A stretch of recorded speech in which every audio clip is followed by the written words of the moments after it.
na sequência do Evangelho de Marcos para nós, a liturgia continua nos mostrando, nos apontando, nos anunciando, através do Evangelho, o caminho do reino de Deus.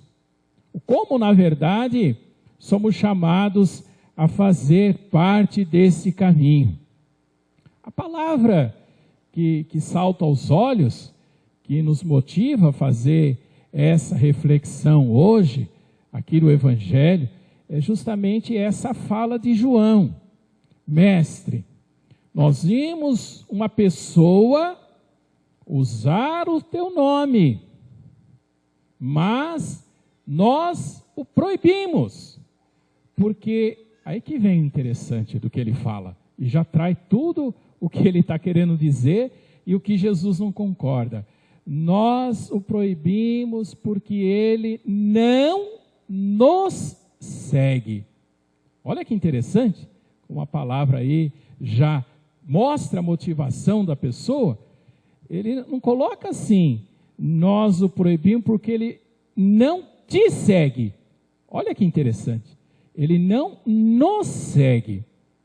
E aí está toda a motivação para essa reflexão de hoje, o porquê que Jesus não concorda com isso. E qual que é a palavra de Jesus nesse sentido?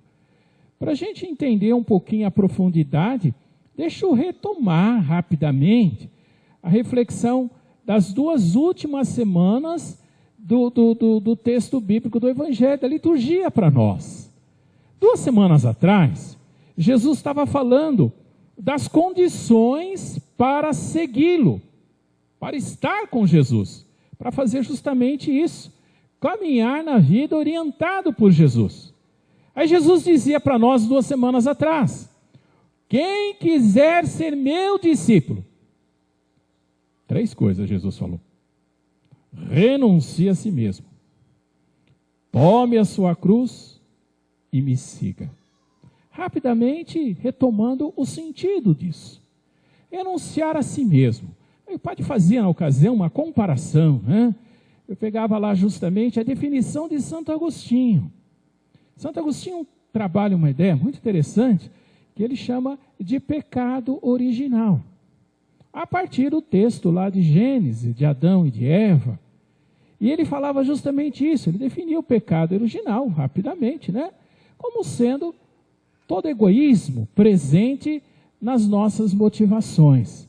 Então ele dizia assim, de um lado, você tem um projeto do mundo que pode nos levar a uma vez que nós nos percamos, nos preocupando conosco e somente conosco mesmo, e do lado oposto, o projeto de Jesus, que nos convida a amar como Ele nos amou. E para amar como Ele nos amou, amando como Ele nos amou, é a condição exata, a primeira colocada por Jesus para nós, para poder segui-lo. Quem quiser seguir-me, tem que ter a coragem de renunciar àquilo que não é de Deus. Renunciar, inclusive, todos os nossos impulsos que nos leve a nos fecharmos em nós mesmos. E ao nos fecharmos em nós mesmos, enxergarmos somente a nós. O tomar a cruz, explicava, era justamente nesse sentido, quem tomou a cruz é Jesus. Às vezes se traduz esse tomar a cruz como sofrer, mas não é isso que Jesus está falando. Está certo que na cruz de Jesus tem todo o sofrimento, tem muitas vezes nós temos ocasiões de sofrimento em nossas vidas, que são uma verdadeira purificação daquilo que a gente coloca como sendo mais importante. Mas a cruz que fala Jesus é ser como Ele, capaz de se doar, num gesto extremo de amor. E dado esses 2 passos, terceiro passo, aí sim a gente tem condições de seguir Jesus. Aí o evangelho da semana passada, a discussão era quem era o maior. Quem é maior é aquele que consegue servir. Aparentemente, pelos valores do mundo, é o menor. Diante do valor do evangelho, este é o maior. Nós chegamos no evangelho de hoje, e nos deparamos justamente com essa situação. A primeira leitura já nos deixa uma mensagem muito parecida com essa, um episódio muito semelhante com Moisés. Lá no finalzinho da vida, já preocupado como seria Israel sem a condução de Moisés, o Espírito Santo, ele se reuniu lá, se escolheu 70 pessoas, o Espírito Santo soprou e eles passaram a profetizar, ou seja, continuar a missão de Moisés. 2 que não estavam, e lá receberam o mesmo Espírito, o Espírito sopra onde ele quer, né? E aí isso provocou um certo ciúme, mas por que eles podem? Eles não estavam juntos, não são do grupo. Como é que é permitido para eles? É mais ou menos a mesma fala de João. Senhor, ele não está conosco, então a gente proibiu. Onde já se viu? E aí que vem, meus caros irmãos e irmãs, a grande motivação para refletirmos hoje. Às vezes nós assumimos posições radicais, porque na verdade nós não conseguimos enxergar com os olhos de Jesus. Nós enxergamos com os nossos olhos. Não somos capazes, daí o padre ter feito esse percurso, né, de renunciar às nossas vontades, os nossos desejos, os nossos gostos, os nossos entendimentos, e aí tem que ser do jeito que eu quero. E quem define o jeito que eu quero sou eu mesmo. É o meu entendimento.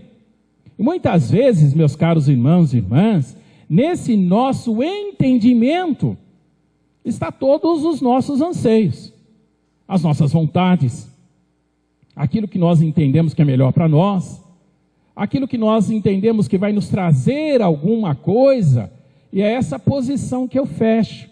E muitas vezes, dessa maneira, eu fico completamente cego. Não consigo enxergar o projeto do reino de Deus. Todas as vezes em que nós nos radicalizamos, nós nos perdemos dentro do projeto de Jesus. O que Jesus ensinou ao fazermos a partir desse evangelho? Concretamente, ele diz assim, olha, como é que alguém usa o meu nome para depois ficar contra nós? Vamos olhar o que ele está fazendo. Vamos olhar as suas escolhas. Vamos olhar as consequências das escolhas sendo feitas. E aí a gente consegue enxergar o que é de Deus. E a gente não precisa ter medo. No mundo de hoje, meus caros irmãos e irmãs, e cada vez mais, nós somos levados, envolvidos a convivermos com pessoas que pensam e agem de uma maneira completamente a que nós pensamos e agimos. E cada vez vai ser assim. Cada vez mais as pessoas vão tomando suas posições. Isso não pode nos amedrontar. O discurso do medo é daquele que não tem fé. O discurso do medo é daquele que não conhece o projeto de Deus.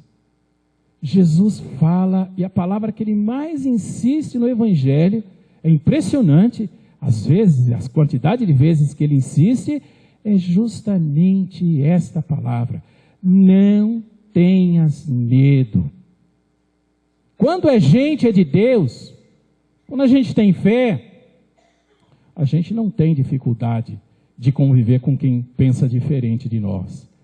Muito pelo contrário, uma pessoa que pensa diferente de nós é uma motivação maior para que possamos nos questionarmos.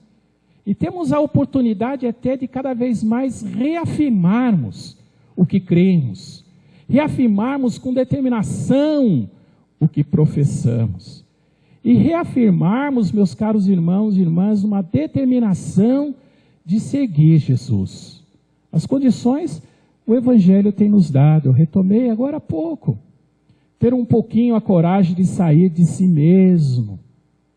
Ter a coragem, meus caros irmãos e irmãs, muitas vezes, sair do nosso comodismo, abrir o nosso coração a Deus.